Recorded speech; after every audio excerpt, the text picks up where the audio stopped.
Assalamualaikum warahmatullahi wabarakatuh. Innal hamdalillah nahmaduhu wa nasta'inuhu wa nastaghfiruh wa na'udzubillahi min sururi anfusina wa min sayyiati a'malina may yahdihillahu fala mudhillalah.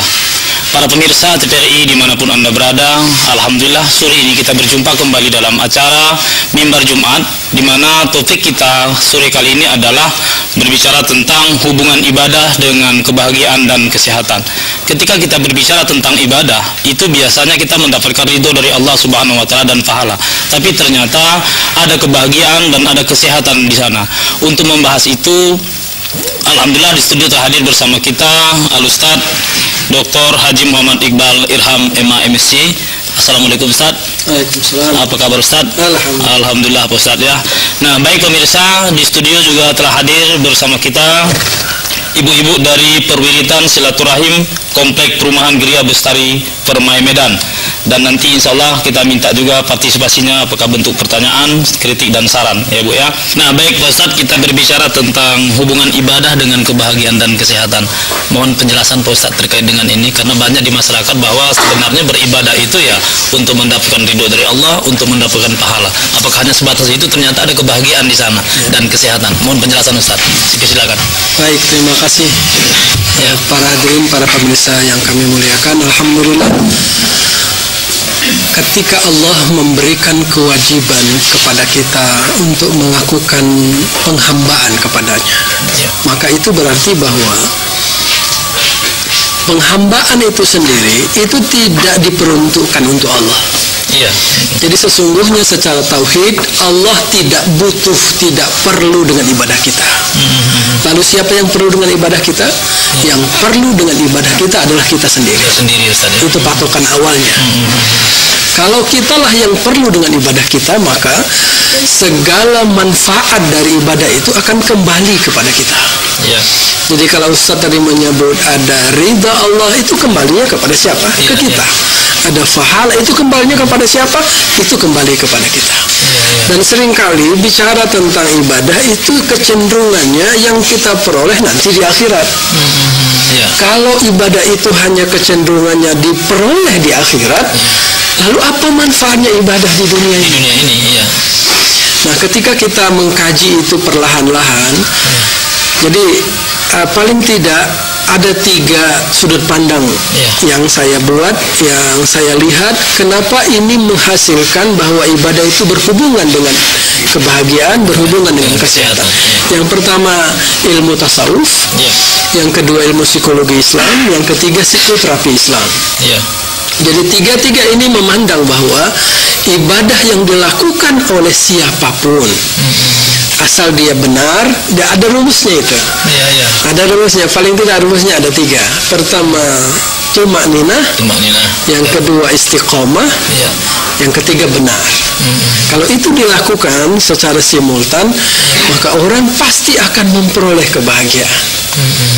Sederhananya begini, satu hari ada sahabat Rasul Sallallahu Alaihi Wasallam yang bertanya, ya Rasulullah, apa dosa itu? Maka Nabi mengatakan, dosa itu adalah mahaka fi nafsik, apa yang menggetarkan jiwamu, apa yang mengganggu ketenangan hati dan jiwamu, itu dosa. Sebaliknya, apa itu kebaikan? Kebaikan itu matma'annat qalbi.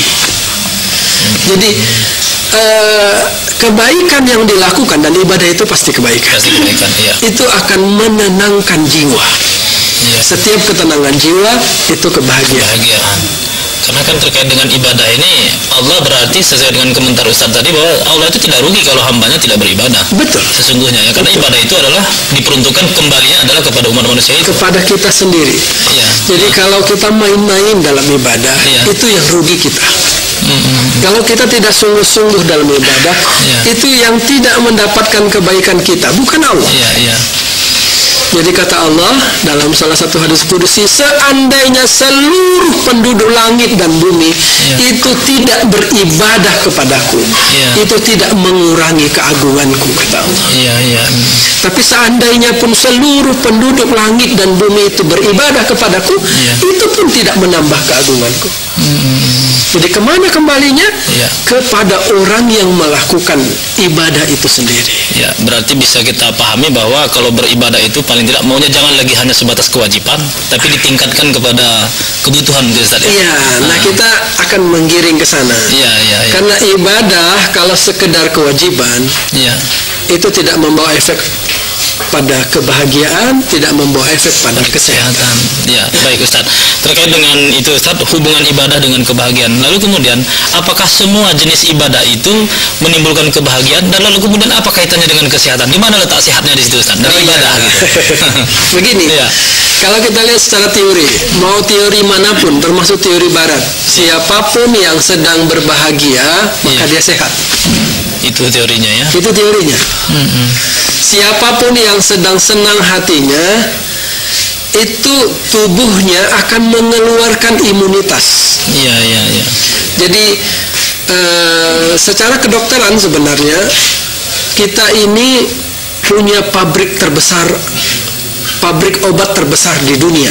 Apotek terbesar di dunia itu adalah tubuh kita. Tubuh, di dalam tubuh ya. Kapan tubuh itu mengeluarkan imunitas, obat-obatan untuk keperluan kita sendiri?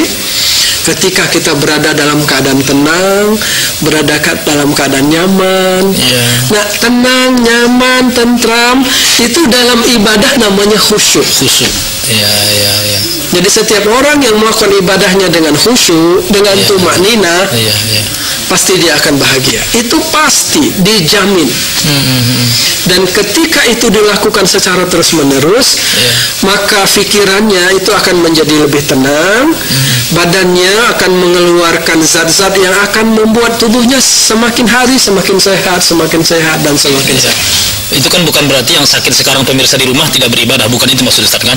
Begini, kalau ada pemirsa yang sedang sakit di rumah ini, itu boleh jadi karena apa yang dilakukan 1 bulan sebelum ini, atau bahkan 1 tahun sebelum ini. Kalau dari sisi kita lihat apa yang disebutkan oleh Nabi. Kata Nabi begini, kesehatan seseorang itu bergantung pada sejengkal perutnya ini. Dan kata Nabi, kalau orang mampu mengendalikan perutnya, dia sehat. Itu makanya siapapun yang saum Ramadannya benar, maka dia dijamin oleh Rasul. Kalau Rasul sudah memberikan jaminan, Allah pasti memberi jaminan. Sumu tasihu. Puasalah kalian pasti akan sehat. Dan kalau kita lihat sehat ini, sehat yang mana? Sehat itu ada sehat fisik, ada sehat jiwa, ada sehat kolbu. Kalau begitu orang yang saum Ramadannya benar, dia sehat fisiknya, sehat jiwanya, sehat kolbunya. Apa esensi dari puasa? Esensi dari puasa adalah imsak, menahan diri. Coba kita lihat secara fisik dulu. Kalau Ramadan kita makannya sama dengan tidak bulan Ramadan, itu berarti kita tidak sedang puasa. Kenapa? Karena kita tidak imsak. Imsak itu artinya menahan diri. Hidangan penuh di meja, tapi di dalam itu meminta kita, menyuruh kita untuk tahan. Imsak itulah yang membuat kita makannya jadi berbeda. Dan itu akan menghasilkan sehat pada tubuh.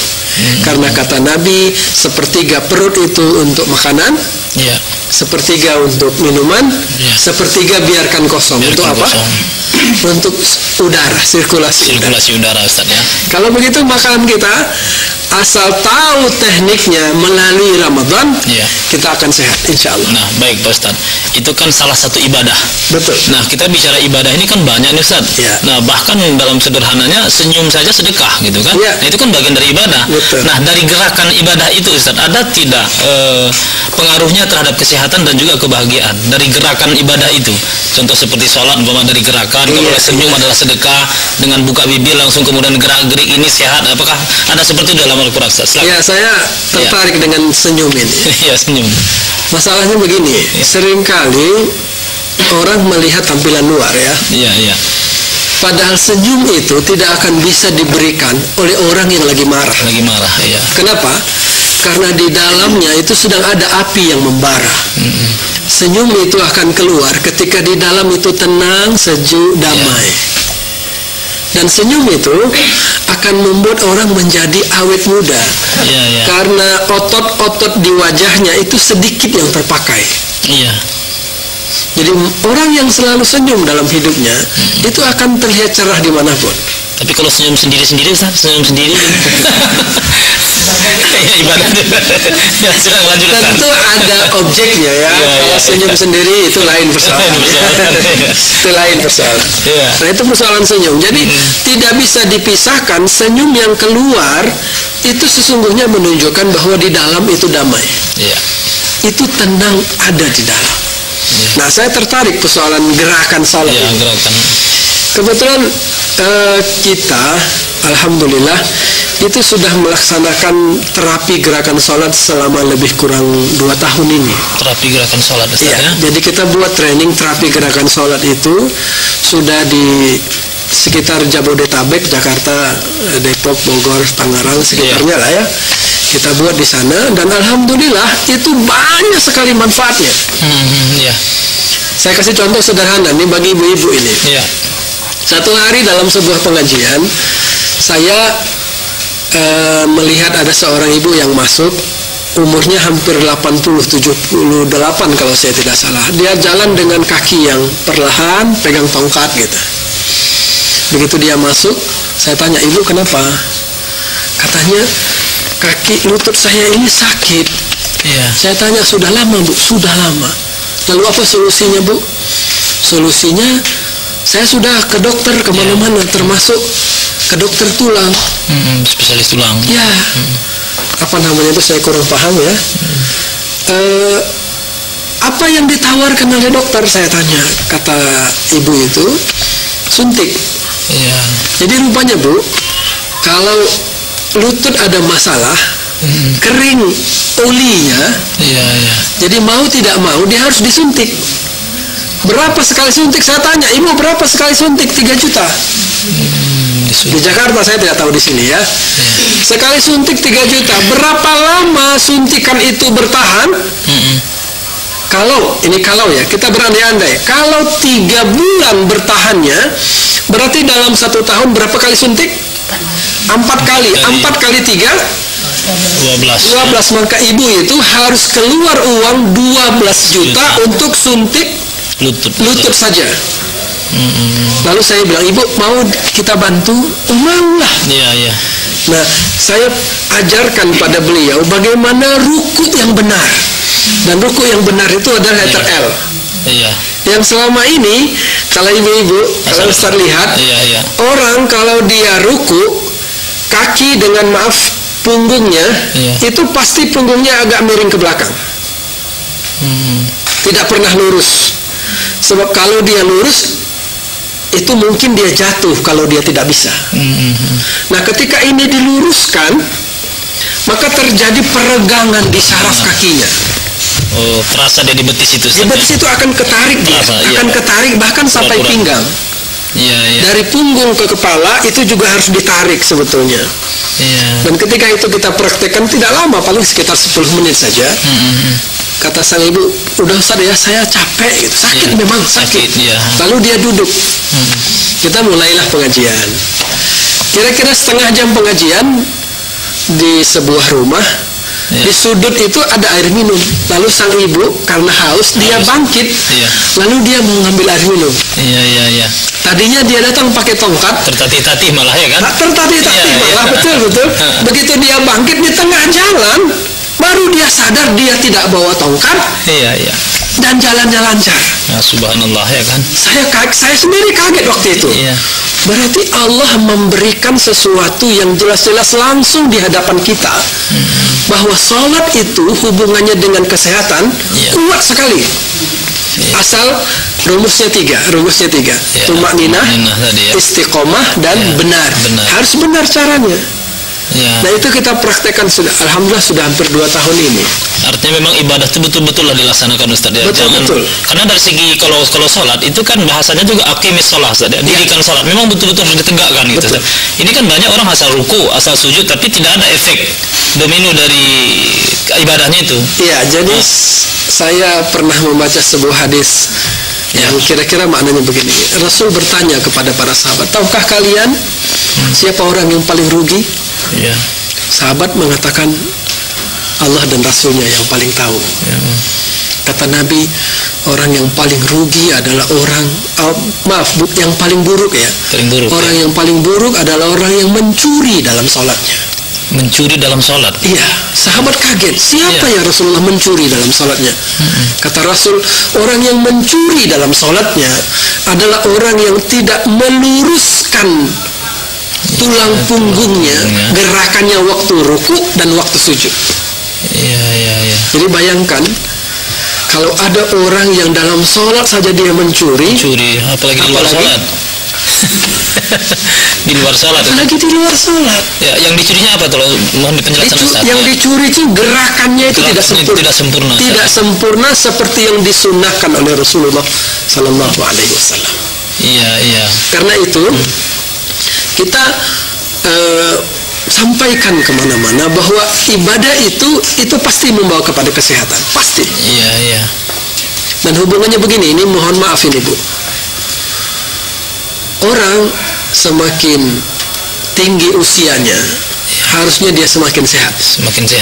Bukan semakin sakit. Jadi, kenapa dia semakin sehat? Dia harusnya semakin bahagia. Orang semakin tua harusnya semakin bahagia. Seharusnya. Kenapa Ibu? Kalau Ibu ditanya kenapa? Ibadahnya makin baik. Dan ada satu lagi, dia mau dekat mati kan? Dekat mending apa? Udah bau tanah. Pertanyaannya, kalau mau dekat mati, itu mau ketemu siapa? Ketemu Allah. Jadi harusnya orang kalau ketemu Allah dia harus bahagia. Dan semua orang yang bahagia itu pasti sehat. Jadi kalau ada orang yang takut mati, wah itu bermasalah dia. Dipertanyakan keimanannya mungkin. Saya tidak berani mengatakan itu sebetulnya. Tapi kira-kira begitulah. Karena setiap orang yang mau mendekat pada kematian itu artinya dia semakin dekat pulang kepada Allah. Pulang kepada Allah harusnya dia bahagia. Dan bahagia itu akan menghantarkan dia pada kesehatan yang semakin baik dan semakin baik. Ya, berarti Ustaz harus dijelaskan tujuan ibadah itu sama yang bersangkutan itu, saya pikir Ustaz. Karena banyak sekali orang yang melaksanakan ibadah tapi tidak bahagia, tidak sakit. Nah, berarti orang yang seperti ini kan berarti tidak menjadi ukuran bahwa beribadah itu akan mendatangkan kebahagiaan dan kesehatan. Letaknya sehingga dia tidak tidak bahagia, tidak sehat padahal dia melakukan ibadah, itu di mana Ustaz kelemahannya itu? Mungkin tidak tumakninah atau apa? Kadang-kadang orang tidak memahami apa yang sedang dia lakukan. Nah, itu dia masalah. Kita baru saja melaksanakan ibadah Ramadan. Apa kata Nabi? Kebahagiaan apa yang diperoleh oleh orang yang puasa Ramadan? Lisaim farhatani. Farhatan. Bagi orang yang sedang berpuasa, farhatan, ada 2 kebahagiaan. Farhatun, yang pertama, ketika dia berbuka puasa indal iftar, maka setiap orang kalau dia menghadapi hidangan berbuka puasa, dia pasti bahagia. Kalau Ibu mau tahu kapan orang itu kita sebut tidak puasa? Kalau dia berbuka tidak bahagia, ya kan? Berarti dia sudah buka duluan. Karena keinginan berbuka menghadapi hidangan itu dia bahagia. Itu kata Nabi. Itulah farhatun yang pertama. Yang kedua, farhatun inda liqa'i rabbih. Jadi kebahagiaan yang diperoleh oleh orang yang saum Ramadannya benar adalah kebahagiaan ketika bertemu dengan Allah. Dan bertemu dengan Allah yang sesungguhnya hanya bisa terjadi ketika kita meninggal dunia. Itu artinya bahwa orang yang saum Ramadannya benar, meninggal dunia bagi dia adalah sebuah kebahagiaan. Karena dia akan ketemu dengan Allah, Ustaz ya. Nah, baik Ustaz. Para pemirsa TVRI dimanapun Anda berada, kami juga mengundang partisipasi dari pemirsa di layanan telepon 4522-589 4522-589, dan juga nanti para ibu-ibu yang di studio silakan nanti kalau mau bertanya ya. Nah, baik Pak Ustaz, kita lanjutkan diskusi kita bahwa ini saya menarik terkait dengan sholat Ustaz, karena ibadah sholat ini kan diwa yang sangat tidak bisa digantikan. Betul. Di dalam kehidupan. Nah, banyak orang yang sholatnya rajin tetapi juga hampir berimbang Ustaz, antara sholat dan maksiatnya hampir berimbang. Nah, apalagi mendengarkan ceramah di Ustaz, tinggalkan yang buru-buru, ambil yang baik-baik, pulang datang nggak pakai selop, pulang pakai selop. Ini kan bahaya ini Ustaz. Nah, di mana letak masalahnya ini? Mohon penjelasan Ustaz. Kadang-kadang tidak bisa disalahkan jamaah itu 100%. Saya mohon maaf ini, kadang-kadang Ustaz juga waktu ceramah dia bercanda. Segala hal yang dilakukan secara bercanda itu tidak akan memuat pada kebaikan. Nabi melarang kita banyak bercanda. Bukan berarti tidak boleh. Nabi itu senang bercanda tapi tidak banyak. Kalau sebuah ceramah yang banyak itu candanya, itu berarti yang ceramah itu tidak punya isi sama sekali. Saya mohon maaf pada teman-teman penceramah. Hari ini yang kita harapkan itu adalah perubahan. Kita tahan dulu, ada yang pemirsa yang masuk ini. Baik. Assalamualaikum. Waalaikumsalam warahmatullahi wabarakatuh. Ya, dengan Ibu siapa Bu? Di mana Bu? Dengan Ibu Eti di Medan. Ibu Heti. Ibu Nesi ya, silakan Bu, agak dikeraskan suaranya Bu ya. Ya, dengan Ibu Epi di Medan. Ya, Bu Epi di Medan, silakan Bu. Ya, ini saya mau bertanya kepada Ustaz. Assalamualaikum Ustaz. Waalaikumsalam. Saya malah nggak dengar, Ustaz dengar ya? Ya, saya malah nggak dengar. Halo? Ya, silakan Bu Epi. Silakan. Iya. Ustaz, saya hanya ingin minta tolong sama Ustaz supaya diperagakan bagaimana cara sholat yang baik sehingga itu akan mendatangkan kesehatan bagi tubuh kita. Itu saja Ustaz, terima kasih. Assalamualaikum warahmatullahi wabarakatuh. Waalaikumsalam warahmatullahi wabarakatuh. Ini Bu Epi, kalau nggak salah tangkap saya mohon penjelasan cara salat yang baik. Itu saja. Nah, silakan Ustaz. Baik Bu Epi, kita sudah menulis sebuah buku sederhana, buku kecil, bagaimana gerakan salat yang benar itu. Jadi gerakan salat yang benar itu dimulai dari ketika berdiri. Coba lihat, ketika orang berdiri dalam salat, seringkali itu jari-jarinya menghadap tidak lurus menghadap kiblat. Dia ke kanan atau ke kiri. Nah, inilah awal yang harus diperbaiki. Jadi jari-jarinya itu harus lurus. Ketika dia tegak lurus, Bu Evi, ini yang pertama sekali ya. Maka kakinya itu akan kokoh. Kalau ibu melihat ada orang yang sholat itu bisa bergoyang, pernah lihat? Itu artinya kakinya itu pasti ke kanan atau ke kiri. Itu nggak baik. Dan itu salah. Ya. Karena ketika sholat kita seluruh tubuh menghadap kiblat. Seluruhnya menghadap kiblat. Maka luruskan, itu yang pertama. Luruskan kaki. Ya, meluruskannya itu nanti akan memperbaiki saraf-saraf kaki.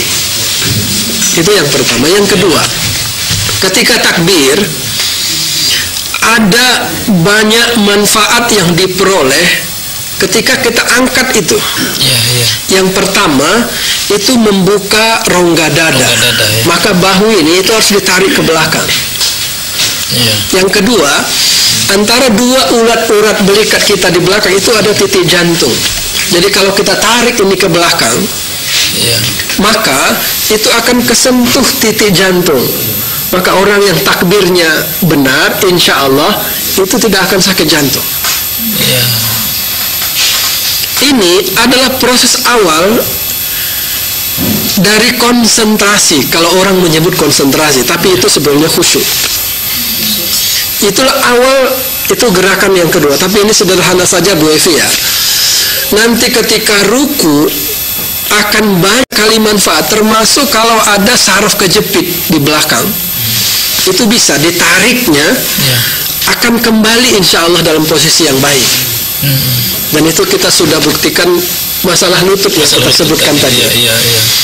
Kemudian pada posisi berdiri yang benar, berdiri yang benar itu sebetulnya adalah meluruskan tulang belakang.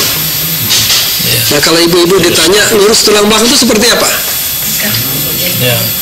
Lurusnya tulang belakang justru dia bengkok kan? Itulah meluruskannya.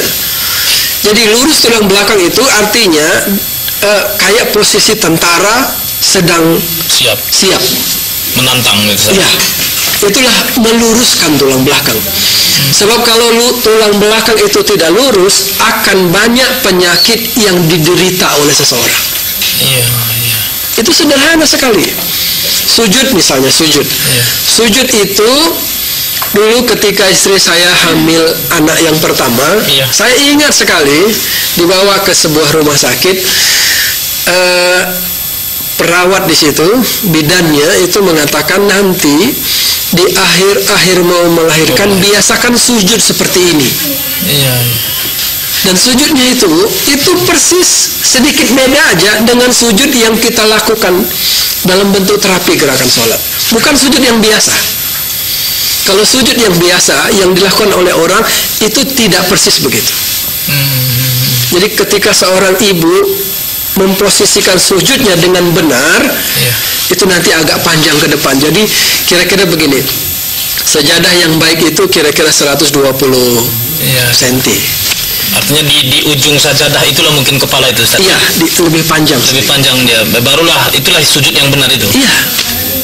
Nanti ada tekniknya. Nanti semua, karena ini hanya penyampaian ya Bu Evi ya, itu mungkin harus dilatih. Karena kalau tidak dilatih itu akan sulit sekali. Buku tadi Ustaz, ada Ustaz bilang bahwa kita sudah menulis buku. Kalau judulnya mana tahu Ustaz bisa dicari di Gramedia. Belum itu belum dijual secara pasaran, itu hanya untuk peserta training saja ya. Nah, baik, itu tadi Ibu Epi, luruskan kaki yang benar, kemudian takbir yang benar, ruku, kemudian lurus yang benar, itu insya Allah itulah sesungguhnya salat yang baik, Ustaz ya. Tapi itu semua harus dilatih sebetulnya. Harus dilatih, Ustaz ya. Nah, terkait dengan itu tadi Ustaz, mungkin itulah akibatnya bahwa orang banyak yang melaksanakan salat juga seimbang dengan maksiat tadi. Tolong disambungkan, Ustaz. Nah, ketika hubungannya dengan maksiat, itu hubungannya dengan khusyuk. Iya. Jadi ketika ibadah dilakukan tidak dengan khusyuk, maka ibadah itu kosong. Ketika tidak mengikut sertakan hati dalam melakukan ibadah, maka sesungguhnya itu tidak disebut sebagai ibadah. Ini ada telepon masuk lagi, Ustaz. Silakan. Halo, assalamualaikum. Halo, assalamualaikum. Waalaikumsalam. Ya, silakan Pak. Dari mana Pak? Dari Sunggal Pak, dari Pak Purba. Ya, Sunggal Pak ya. Pak apa Pak? Ini mungkin di luar skop yang ada Pak. Saya mau tanya alamat Pak Ustadz itu di mana, itu aja. Pak Purba, silakan Pak Purba. Pertanyaannya nggak banyak Pak, hanya menanyakan Pak Ustadz ini rumahnya di mana, alamatnya. Oh iya, cuma itu aja pertanyaannya Pak ya. Itu saja Pak. Iya, terima kasih Pak Purba. Ini sudah rindu Pak Purba ini, kepingin kita tatap muka langsung berada dengan Bapak. Alamat Pak, jangan yang di Jakarta, yang di Medan saja. Silakan Pak, silakan. Pak Purba, saya 6 tahun ini tinggalnya di Jakarta Pak. Di Jakarta. Jadi sementara ini di rumah mertua di Perumnas Mandala. Tapi nanti kalau mau ketemu bisa di Fakultas Syariah. Saya kebetulan tugasnya di Fakultas Syariah Yayan Sumatera Utara. Iya, Fakultas Syariah Yayan Sumatera Utara. Iya. Dalam waktu dekat akan kembali ke Jakarta. Insya Allah. Ya, baik Pak Purba. Kalaupun ini masih panjang usia, mudah-mudahan nanti kalau tidak di bulan ini, bulan depan kita ketemu. Bukan kita, maksudnya dengan Pak Pak Iqbal, Pak ya. Iya. Nah, baik, lanjutkan tadi Pak yang terkait dengan maksiat dan ibadah tadi. Ya, baik. Jadi apapun yang dilakukan oleh seorang hamba kalau itu tidak mengikut sertakan hati, ibadah apapun itu tidak bisa disebut sebagai ibadah. Dia kosong saja. Tetapi ketika Bapak Ibu ini sedang duduk, ya, kalau duduknya dengan hati itu dihitung sebagai ibadah. Berjalannya dengan hati itu dihitung sebagai ibadah. Berjalan dengan hati. Ini mohon penjelasan dulu, Ustaz. Bahkan tidur dengan hati itu dihitung sebagai ibadah. Saya kasih contoh, dan ini berasal dari riwayat yang saya dengar dari para guru-guru ya. Satu hari Rasulullah Sallallahu Alaihi Wasallam melintas di depan sebuah masjid. Di depan masjid itu ada iblis yang mau masuk ke dalam masjid. Kebetulan di dalam ada orang yang sedang melaksanakan ibadah sholat. Apa yang dilakukan oleh iblis? Dia mau menggoda. Tapi Nabi melihat iblis itu ragu-ragu untuk masuk. Sampai kemudian Nabi mendekat dan menegur. Ngapain? Hei, ngapain? Iblis. Kok kelihatan ragu-ragu? Kata iblis, Muhammad, itu panggilan. Jadi dia tidak panggil gelar. Kalau kita tidak begitu. Panggillah sebelumnya atau setelahnya dengan Sallallahu Alaihi Wasallam. Katanya, Muhammad, aku ingin masuk ke dalam. Kenapa kelihatan ragu-ragu, kata Nabi? Dari tadi aku mau masuk, tapi di pintu masjid ini ada orang yang tidur. Jadi dia berani pada orang yang sedang sholat, tapi takut pada orang yang tidur. Karena orang tidur ini pakai hati dia tidur, sementara orang yang sholat itu tidak pakai hati. Sehingga Nabi kemudian mengatakan, naumul alimi khairun min ibadatil jahil. Tidurnya orang alim itu jauh lebih baik daripada ibadahnya orang bodoh. Tidurnya orang alim lebih bagus daripada ibadahnya orang bodoh. Ya, apalagi kalau orang alim ibadah. Yang kita sebut sholat, puasa, tidurnya saja dia itu lebih baik daripada sholatnya orang lain. Yang bodoh tadi ya. Yang bodoh. Jadi mengikut sertakan hati dalam setiap tindak tanduk kita, dalam gerak dan langkah kita, dalam bicara kita, itu ibadah. Baik, Ustaz, luar biasa. Jadi satukanlah hati dalam setiap aktivitas kehidupan. Dan kemudian kita merangkaikannya dalam 7 langkah menghidupkan hati. Menghidupkan hati.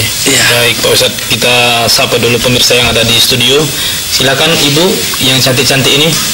Siapa memberikan pertanyaan? Nah, silakan Bu. Berdiri Bu ya, sebutkan namanya ya.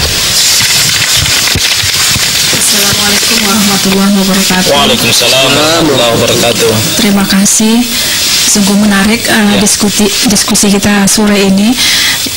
Ustadz, nama saya Masitah dari Perwiritan Silaturahmi Komplek Gria Bestari Permai, Medan Marelan. Ustadz, bagaimana upaya kita meningkatkan keinginan beribadah tidak hanya sebagai kewajiban, tapi beribadah itu menjadi kebutuhan, dan terkadang kita mengkambing hitamkan setan yang menggoda kita untuk beribadah, padahal Allah sudah menawarkan kebaikan yang sangat banyak.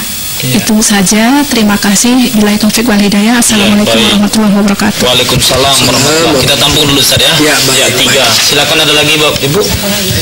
Ada lagi? Ya, silakan Ibu ya. Berdiri Ibu ya.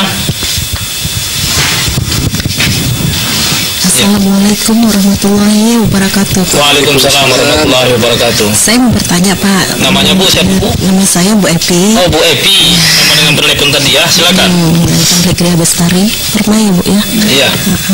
Saya mau bertanya Pak, ada di Al-Quran saya baca, bencana maupun musibah apa saja yang terjadi pada dirimu itu disebabkan dari kedua tanganmu, katanya kan. Artinya apa, penyakit itu disebabkan dari perbuatan kita Pak? Iya. Itu aja.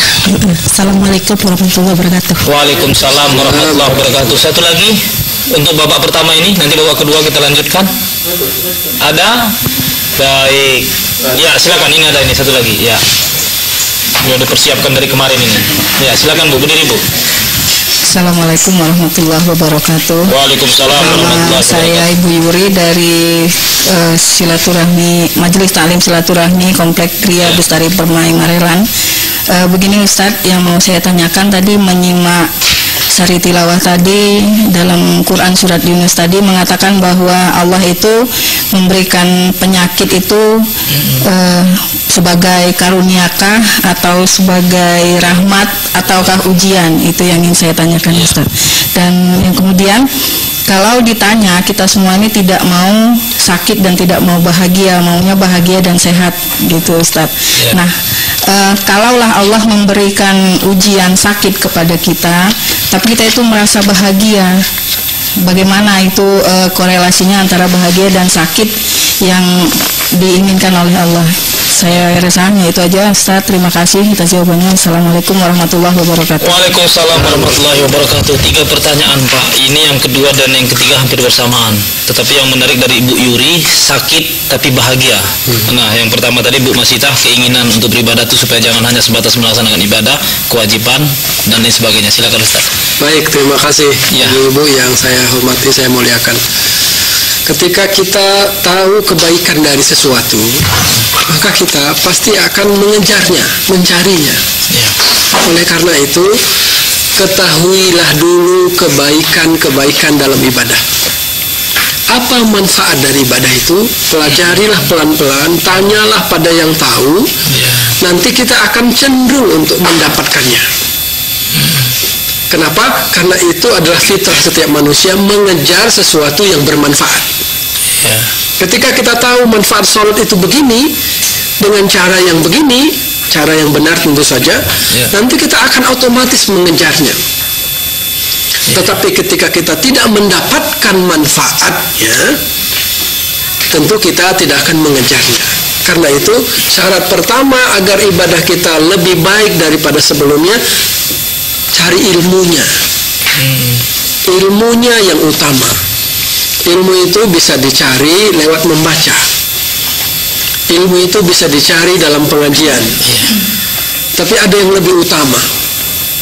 Wattaqullah wa yu'allimukumullah. Kata Allah, bertakwalah kalian kepada Allah, nanti Allah yang mengajar kalian. Wa yu'allimukumullah. Jadi ilmu yang membuat kita jauh lebih bahagia, ilmu yang membuat kita jauh lebih sehat adalah ilmu yang diajarkan oleh Allah. Caranya, jagalah diri dari dosa. Jagalah diri dari dosa agar kita diajar langsung oleh Allah. Itu yang pertama. Yang kedua, kata Nabi,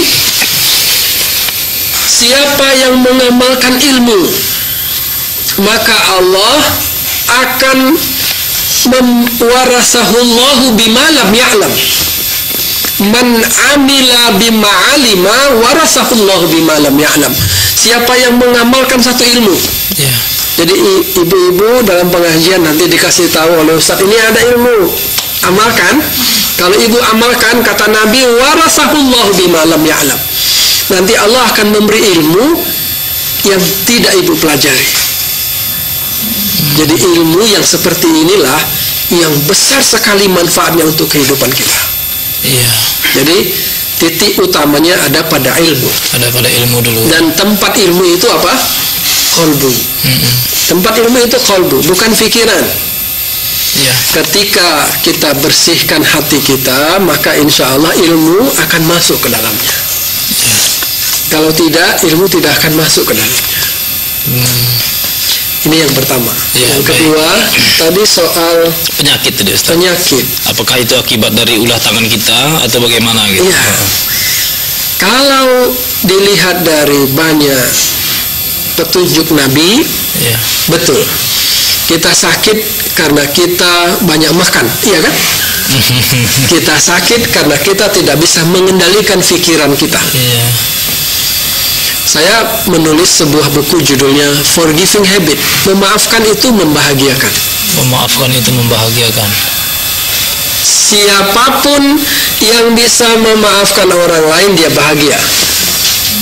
Siapapun yang tak memaafkan orang lain, dia sakit. hatinya ya Pak ya. Tidak, kemarahan yang muncul dari dalam diri itu akan mengganggu syaraf-syaraf kita. Ya. Saya sering mencontohkan sederhana sekali. Ini di depan kita ada daun, ada bunga. Ya. Kalau kita copot satu, berat apa ringan? Ringan. Ya. Saya pegang daun itu, tisu lah misalnya. Saya punya sapu tangan sederhana ini. Ya. Saya yakin dan percaya tidak ada kitab, ustadz dan ibu-ibu yang mengatakan ini berat ya. Iya. Kalau saya pegang begini, ringan kah? Ringan. Tapi kalau saya pegang 1 jam, lebih berat.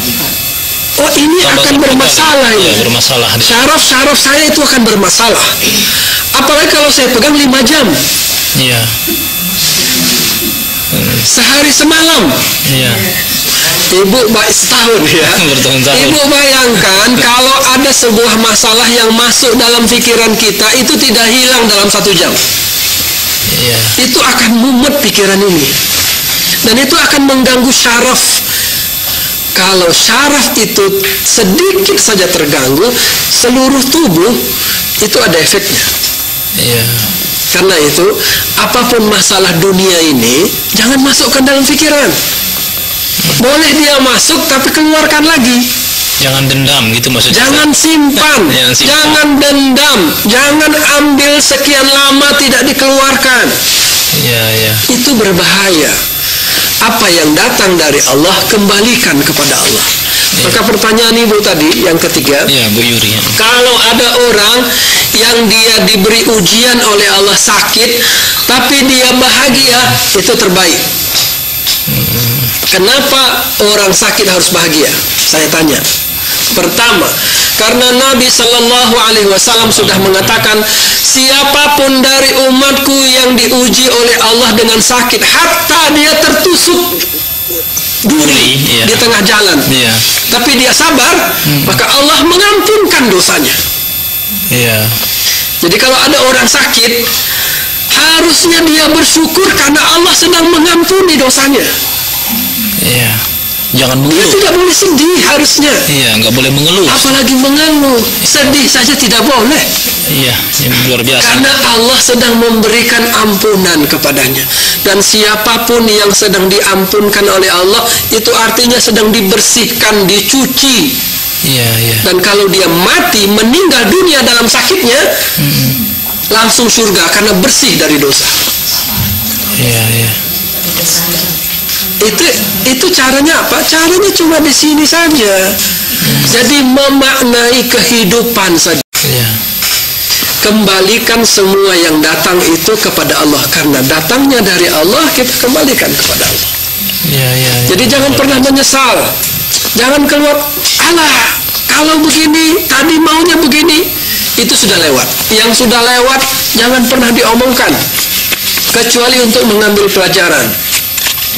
Kalau karena kesal, marah kita omongkan, itu artinya kita tidak bahagia. Luar biasa ini Ustaz. Bagaimana cara melaksanakannya Ustaz ini? Sakit, tidak boleh mengeluh, tercucuk duri, pasti merepet, marah-marah. Ini bahaya ini dalam kehidupan sehari-hari. Saya pikir ibu-ibu juga gitu nih, saya pun hampir sama ini Bu. Ini bagaimana caranya supaya tidak seperti itu saya? Ketika alhamdulillah, sakit pun alhamdulillah, semua alhamdulillah. Pertama tadi ilmu. Ilmu ya. Ilmu itu. Iya. Semua kita datang dari Allah, semua kita pulang kepada Allah. Itu harus masuk ke hati, bukan masuk kemari. Saya kira tak ada kita yang tidak tahu bahwa semua datang dari Allah, semua kembali kepada Allah, kita tahu semua. Tapi kalau hanya sampai di sini, nggak masuk kemari, itu belum jadi ilmu namanya. Yang kedua, ya latihan. Maka dalam latihan kita ada 7 tahapan untuk menghidupkan hati. 7 tahapan. Yang pertama, membaca dengan hati. Jadi mulut ditutup, lidah tidak bergerak. Membaca dengan hati. Yang kedua, mendengarkan dengan hati. Yang tadi dibaca oleh hati, didengar oleh hati. Jadi pada training kita, pada tahapan kedua, maka orang akan mendengar yang tak terdengar oleh telinga. Itu dengan hati ya? Karena hati. begini, secara fisika suara itu hanya bisa didengar antara 20 Hz sampai 20.000 Hz. Itu suara. Itu suara, gelombangnya. Kalau lebih dari 20.000 tak terdengar oleh telinga. Kalau kurang dari 20 itu tak terdengar oleh telinga. Dan kalau hati yang membaca tak terdengar oleh telinga. Tapi siapapun yang ingin menghidupkan hatinya, dia harus dengarkan bacaan yang dibaca oleh hatinya. Hati harus mendengar bacaan yang dibaca oleh hati. Iya. Jadi hati itu bisa membaca, hati itu bisa mendengar, hati itu bisa melihat. Iya. Siapa bilang mata yang melihat? Siapa bilang telinga yang mendengar? Dalam kehidupan sehari-hari Ustaz yang begitu, mendengar dengan telinga gitu kan. Ya, kalau kita tidur, telinga kita berubah tidak? Tidak berubah. Tidak berubah sama sekali. Ya. Tapi kenapa kita sekarang bisa mendengar? Ya. Waktu tidur tidak bisa mendengar. Padahal telinga tetap ya. Telinga tetap, tidak ada yang berubah. Iya. Iya kan? Ya. Mata itu tidak ada yang berubah. Dibuka matanya kalau dia tidur, ditunjukkan apa saja benda, dia bisa memilih? Tidak bisa. Kenapa? Karena setiap orang yang tidur, ruhnya pulang kepada Allah. Kalau begitu yang melihat, memandang, mendengar siapa? Ruhnya. Allahu yatawaffal anfusa hina mautiha wallati lam tamut fi manamiha.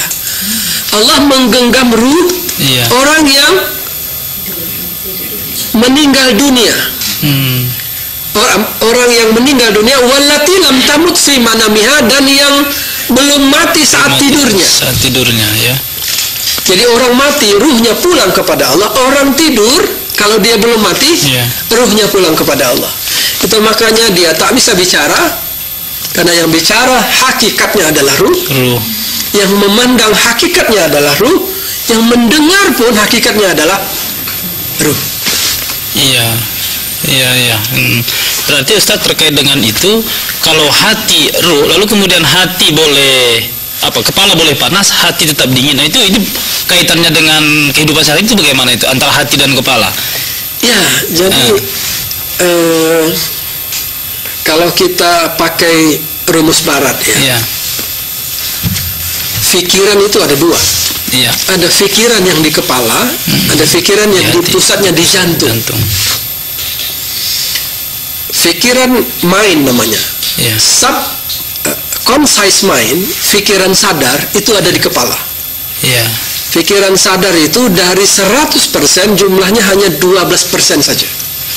Jadi orang kalau berpikir dengan menggunakan otak, sesungguhnya dia hanya menggunakan 12% dari pikiran yang 100%.